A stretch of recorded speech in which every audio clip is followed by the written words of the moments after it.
घटना साल 2002 की उन सर्द रातों की है जब गुजरात के पंचमहल जिले के बाहरी इलाकों में सन्नाटा पसरा हुआ था। दंगों और रेल हादसे की आग अभी पूरी तरह ठंडी भी नहीं हुई थी कि एक छोटे से गांव के पास बने उस पुराने डाक बंगले में कुछ ऐसा घटित हुआ जिसने रूह कंपा दी।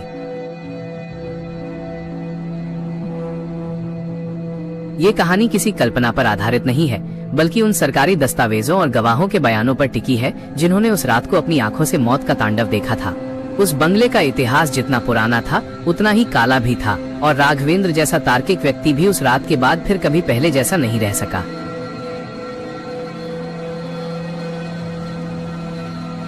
उस रात करीब 1:30 बज रहा था। कोहरा इतना घना था कि हाथ को हाथ सुझाई नहीं दे रहा था। शहर से करीब 40 किलोमीटर दूर ऊबड़ खाबड़ रास्तों के बीच वो बंगला खड़ा था जिसके चारों तरफ पुराने बरगद के पेड़ झुके हुए थे।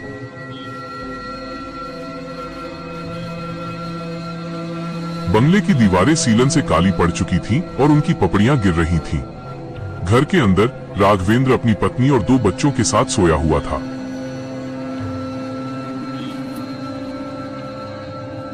वो एक सरकारी सर्वेक्षक था और उसे इस वीरान इलाके में जमीन की पैमाइश के लिए भेजा गया था। उसे स्थानीय लोगों ने चेतावनी दी थी कि इस इलाके का इतिहास ठीक नहीं है और यहाँ रात को रूहें भटकती हैं, लेकिन राघवेंद्र ने इन बातों को अंधविश्वास मानकर अनसुना कर दिया था। उसे क्या पता था कि तर्क जहां खत्म होता है वहीं से खौफ की सीमा शुरू होती है। अचानक सन्नाटे को चीरती हुई एक आवाज आई। वो आवाज रसोई घर से आ रही थी, जैसे कोई भारी लोहे की चीज फर्श पर घसीट रहा हो।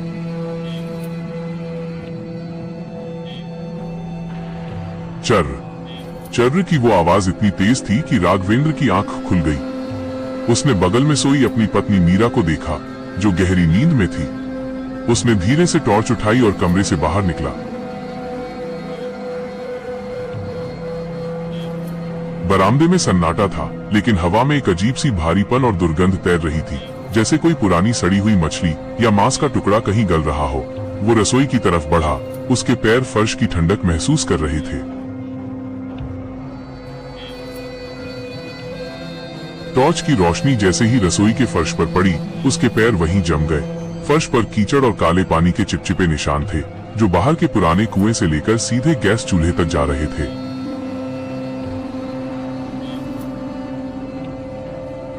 राघवेंद्र ने चारों तरफ रोशनी घुमाई, लेकिन वहां कोई नहीं था। उसने सोचा शायद कोई जंगली जानवर अंदर घुस आया होगा। जैसे ही वो मुड़ने लगा, उसे महसूस हुआ कि रसोई की सिंक में पानी अपने आप चलने लगा है।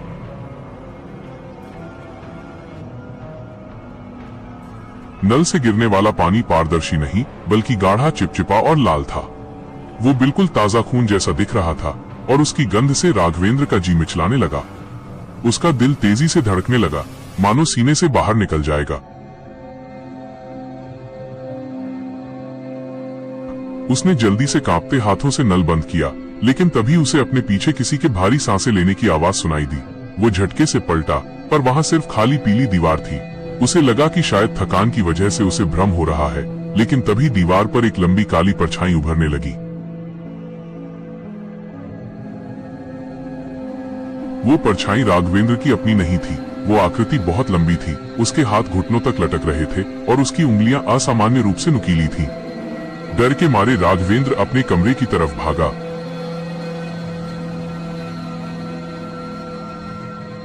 उसने दरवाजा अंदर से बंद कर लिया और मीरा को जगाया।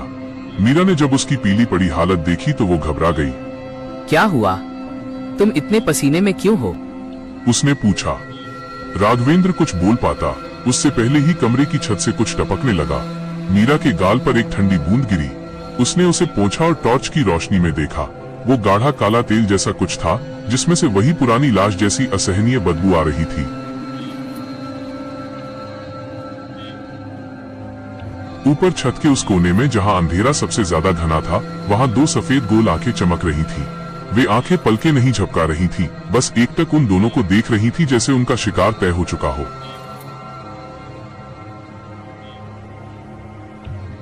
मीरा चीखने ही वाली थी कि राघवेंद्र ने उसका मुंह दबा दिया। चुप रहो, बच्चों को मत जगाओ, उसने फुसफुसाते हुए कहा। लेकिन बच्चे पहले ही जाग चुके थे और बिस्तर के कोने में दुबक कर बैठे थे।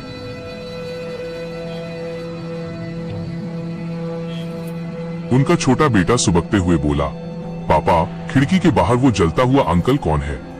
वो अपना सिर बार बार कांच पर मार रहे हैं और हमसे आग मांग रहे हैं।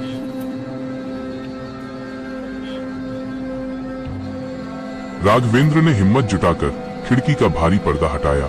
बाहर का नजारा देखकर उसकी रूह कांप गई। एक आदमी जिसका शरीर पूरी तरह झुलसा हुआ था, जिसके चेहरे की खाल लटक रही थी और जिसके कपड़े चिथड़े बन चुके थे, खिड़की के कांच पर अपना सिर पटक रहा था।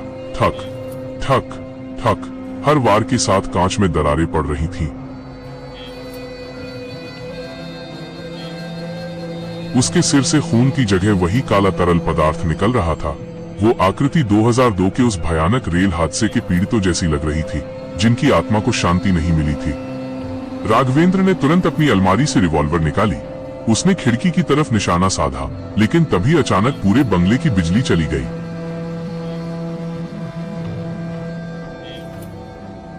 अंधेरा इतना गहरा था कि टॉर्च की रोशनी भी उसमें समाती हुई लग रही थी। अब केवल बच्चों के रोने की और लकड़ी की पुरानी सीढ़ियों पर किसी के भारी भीगे हुए कदमों की आवाज सुनाई दे रही थी।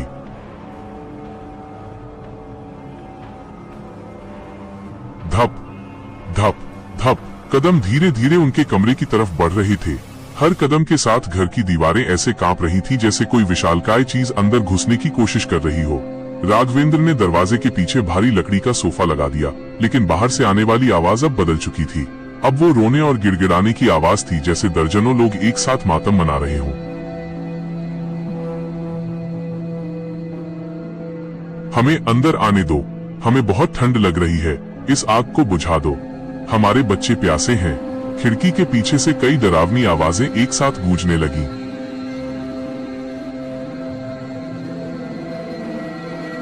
राघवेंद्र को अब समझ आ गया था कि ये कोई साधारण हमला नहीं है। ये उन रूहों का मजमा था जो उस साल हुई हिंसा और आगजनी में अपनी जान गंवा चुके थे और अब भी उसी आग की तपन में जल रहे थे। अचानक कमरे का दरवाजा इतनी जोर से हिला कि भारी सोफा भी 2 इंच खिसक गया। दरवाजे की लकड़ी की दरार के बीच से एक लंबी, पीली और सड़ी हुई उंगली अंदर घुसी। वो उंगली हवा में कुछ टटोल रही थी, जैसे किसी का गला ढूंढ रही हो। मीरा ने बच्चों को अपने सीने से लगा लिया और भगवान का नाम लेने लगी। तभी कमरे का तापमान अचानक शून्य से नीचे गिर गया। उनकी सांसें सफेद धुएं की तरह जमने लगी। कमरे के कोने में रखी पुरानी लोहे की अलमारी अपने आप खुलने लगी। उसके अंदर से वही 7 फीट की काली आकृति बाहर निकली जो राघवेंद्र ने रसोई में देखी थी। वो आकृति अब साफ दिखाई दे रही थी। उसके चेहरे पर मांस नहीं था, सिर्फ सूखी हुई काली चमड़ी थी और आंखों की जगह 2 गहरे गड्ढे थे जिनसे धुआं निकल रहा था। वह आकृति धीरे धीरे बच्चों की तरफ बढ़ने लगी।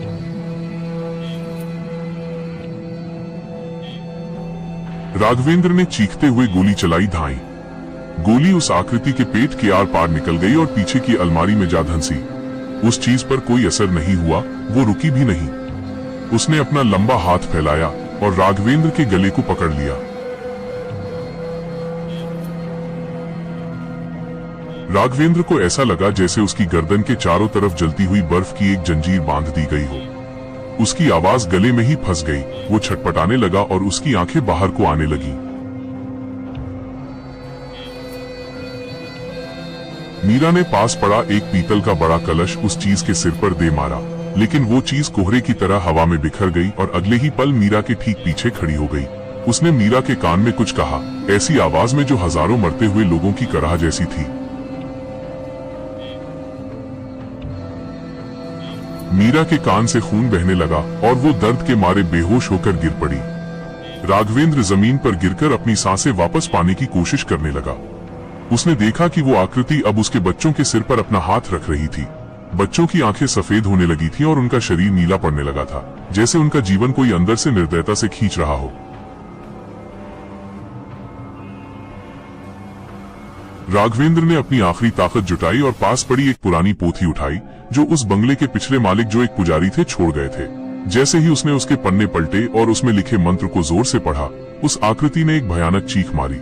वो चीख इतनी तीव्र थी कि बंगले के सारे शीशे एक साथ चकनाचूर होकर फर्श पर बिखर गए।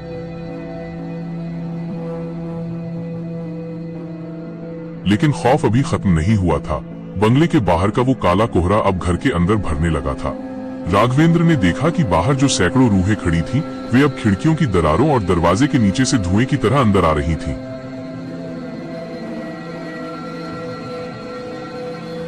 पूरा कमरा उन झुलसी हुई अधजली रूहों से भर गया था। वे सब एक ही चीज मांग रही थी, बदला। उनकी आंखों में वही आग जल रही थी जिसमें वे मरे थे। राघवेंद्र समझ गया कि ये रूहें उन्हें जिंदा नहीं छोड़ेंगी, क्योंकि वे उस जमीन पर थे जहां कभी इन निर्दोषों का खून बहाया गया था। तभी बंगले के नीचे बने गुप्त तहखाने से एक भारी लोहे का दरवाजा खुलने की आवाज आई। वो आवाज इतनी डरावनी और भारी थी कि ऊपर मौजूद रूहें भी एक पल के लिए सहमकर शांत हो गईं। तहखाने से कोई ऊपर आ रहा था और उसके कदमों की चाप उन रूहों से भी कहीं ज्यादा भारी, गहरी और कयामत जैसी थी। ऐसा लग रहा था मानो खुद मौत की सबसे बड़ी ताकत नीचे से जाग उठी है और अब इस बंगले में कोई भी सांस लेने वाला सुरक्षित नहीं बचेगा।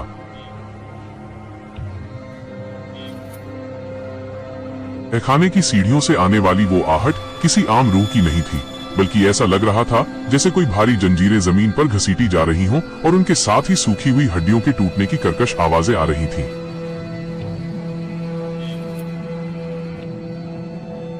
कड़क कड़क चर। हर भारी कदम के साथ पूरे बंगले की पुरानी नींव थरथरा रही थी, जैसे कोई छोटा भूकंप आया हो। कमरे में मौजूद वे दर्जनों झुलसी हुई रूहें जो अब तक राघवेंद्र और उसके परिवार को नोचने के लिए आगे बढ़ रही थीं, अचानक एक खौफनाक सन्नाटे में डूब गईं। उनकी आंखों में अब राघवेंद्र के प्रति नफरत नहीं, बल्कि उस चीज के प्रति एक आदिम डर था जो नीचे के अंधेरे से ऊपर की तरफ रेंग रही थी। वो डर इतना गहरा था कि वे रूहें धीरे धीरे दीवारों के सीलन भरे कोनों में समाने लगीं, जैसे वे उस नई बला की नजरों से खुद को बचाना चाहती हो।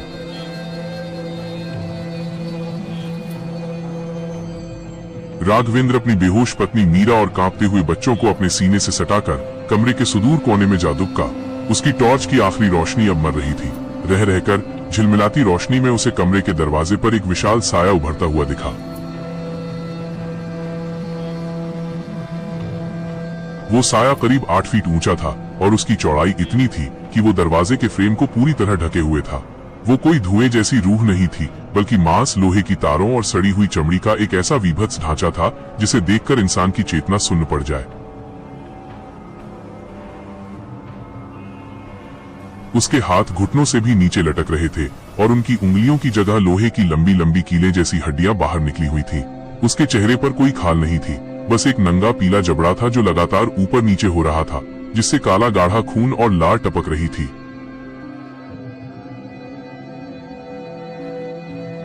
वो चीज धीरे धीरे राघवेंद्र की तरफ बढ़ने लगी। उसके शरीर से उठने वाली सड़न की बदबू इतनी तीव्र थी कि राघवेंद्र का दम घुटने लगा और उसे अपनी आंखों के सामने अंधेरा छाता हुआ महसूस हुआ। राघवेंद्र ने अपनी कांपती उंगलियों से रिवॉल्वर का ट्रिगर दबाया। धाएं धाएं। दोनों गोलियां उस चीज के गले और सीने के आर पार निकल गईं, लेकिन उसे रत्ती भर भी फर्क नहीं पड़ा। उसने अपना लंबा ठंडा हाथ आगे बढ़ाया और राघवेंद्र के दाहिने कंधे को अपनी फौलादी पकड़ में ले लिया। राघवेंद्र की एक भयानक चीख निकल गई, क्योंकि जहां उस चीज की उंगलियां छुई थीं, वहां की खाल और मांस तुरंत काला पड़ने लगा और उसे ऐसा महसूस हुआ जैसे किसी ने दहकते हुए कोयले उसके कंधे में गाड़ दिए हों। वो राक्षसी आकृति राघवेंद्र को जानवरों की तरह घसीटते हुए कमरे से बाहर ले जाने लगी। मीरा अब तक होश में आ चुकी थी। उसने बदहवास होकर राघवेंद्र का पैर पकड़ लिया और जोर जोर से बिलखने लगी। इसे छोड़ दो, खुदा के लिए हमें जाने दो। हमने तुम्हारा क्या बिगाड़ा है? लेकिन वो बला किसी दया के लिए नहीं बनी थी। वो उन्हें घसीटते हुए बंगले के उस लंबे और अंधेरे गलियारे में ले गई, जहां की दीवारों पर टंगी पुरानी तस्वीरें अब अपने आप जल रही थीं और उनसे उठने वाला काला धुआं छत से टकराकर वापस नीचे आ रहा था। गलियारे की खिड़कियों के बाहर का नजारा किसी नरक जैसा था। वहां कोई सड़क या पेड़ नहीं थे, सिर्फ एक अनंत धुआं और आग की लपटें थीं, जिनमें हजारों लोग एक साथ चीख रहे थे। वो चीज उन्हें खींचते हुए ठीक उसी तहखाने के दरवाजे के पास ले गई जहां से वो निकली थी। तहखाने के मुहाने से एक मध्यम खूनी लाल रोशनी बाहर आ रही थी और वहां से हजारों भूखी आत्माओं के एक साथ फुसफुसाने और दांत पीसने की आवाजें आ रही थीं।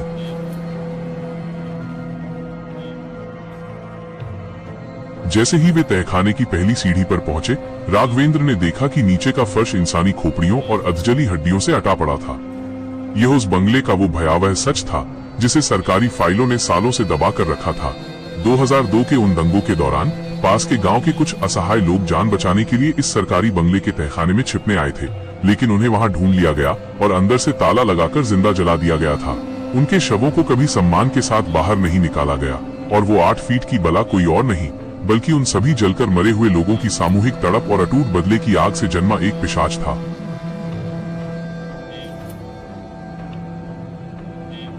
अचानक राघवेंद्र को याद आया कि उसकी पैंट की पिछली जेब में वो पुरानी पीतल की चाबी और एक छोटी ताबीज है जो उसे उस बूढ़े केयरटेकर ने बंगले में घुसते वक्त दी थी और सख्त ताकीद की थी कि इसे अपनी खाल से सटाकर रखना। उसने अपनी पूरी ताकत झोंककर अपना दूसरा हाथ जेब में डाला और वो पीतल की चीज बाहर निकाली।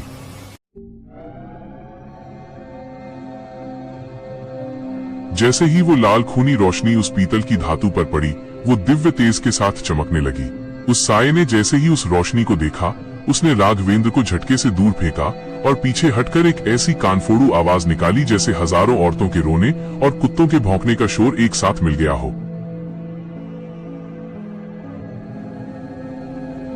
वो चीज उस पीतल की चमक को बर्दाश्त नहीं कर पा रही थी। राघवेंद्र ने मौका ताड़ा, उसने मीरा और दोनों बच्चों को जोर से झकझोरा और मुख्य द्वार की तरफ दौड़ लगा दी। लेकिन मुख्य द्वार की जगह अब सिर्फ एक ठोस काली दीवार खड़ी थी जिस पर खून से लिखा था, तुम यहीं के हो। घर की अन्य छोटी रूहें फिर से जाग उठी थीं।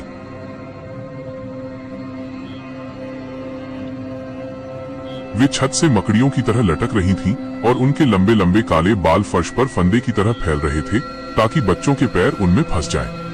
राघवेंद्र ने उस पीतल की चाबी को अपनी मुट्ठी में भींचा और पूरे फेफड़ों की ताकत से चिल्लाया, हमें रास्ता दो, हम तुम्हारे गुनहगार नहीं हैं। अचानक चाबी से एक अलौकिक नीली बिजली जैसी किरण निकली जिसने उस काली दीवार को बीच से फाड़ दिया। एक क्षण के लिए पूरे बंगले में ऐसी सफेद रोशनी फैली कि सबकी आंखें चौंधिया गईं और फिर पलक झपकते ही सब कुछ एकदम खामोश हो गया।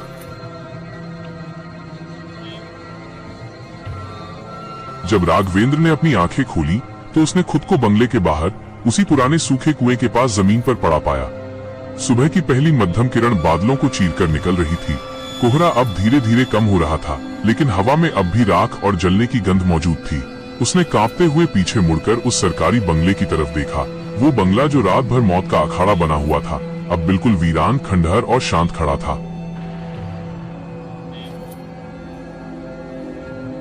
उसकी खिड़कियां पूरी तरह टूट चुकी थीं और मुख्य द्वार पर आग से झुलसने के काले निशान साफ देखे जा सकते थे। राघवेंद्र ने अपने परिवार को उठाया। वे सब जिंदा थे, लेकिन उनकी आंखों में वो खौफ हमेशा के लिए जम चुका था।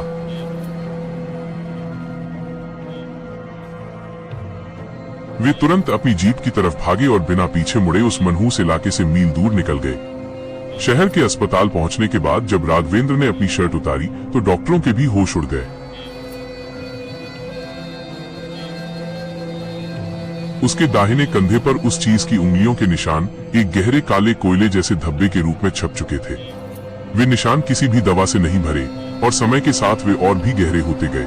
उसे बाद में स्थानीय प्रशासन के एक पुराने कर्मचारी से पता चला कि उस केयरटेकर ने उसे जो चाबी दी थी वह असल में उस मंदिर की थी जिसे दंगाई भीड़ ने बंगले पर हमला करने से पहले ढहा दिया था, और वो चाबी एकमात्र ऐसी चीज थी जो उन अतृप्त आत्माओं के क्रोध को एक पल के लिए रोक सकती थी।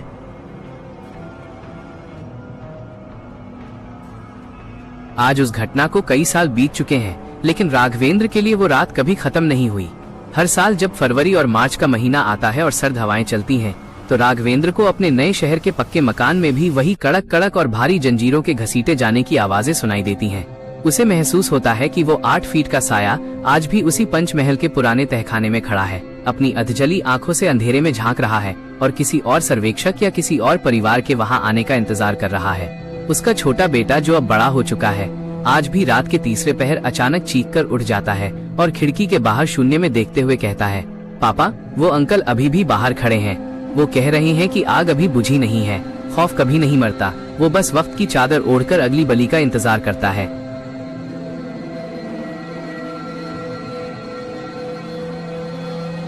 दोस्तों, मैं अभी नया क्रिएटर हूं और मैं अभी YouTube पर आया हूं और आप लोग मुझे बताएं कि मेरी वीडियोस में क्या कमी रह रही है। म्यूजिक से लेकर फोटो या वॉइस जो भी कमी है मुझे बताएं, मैं उसको ठीक करूं।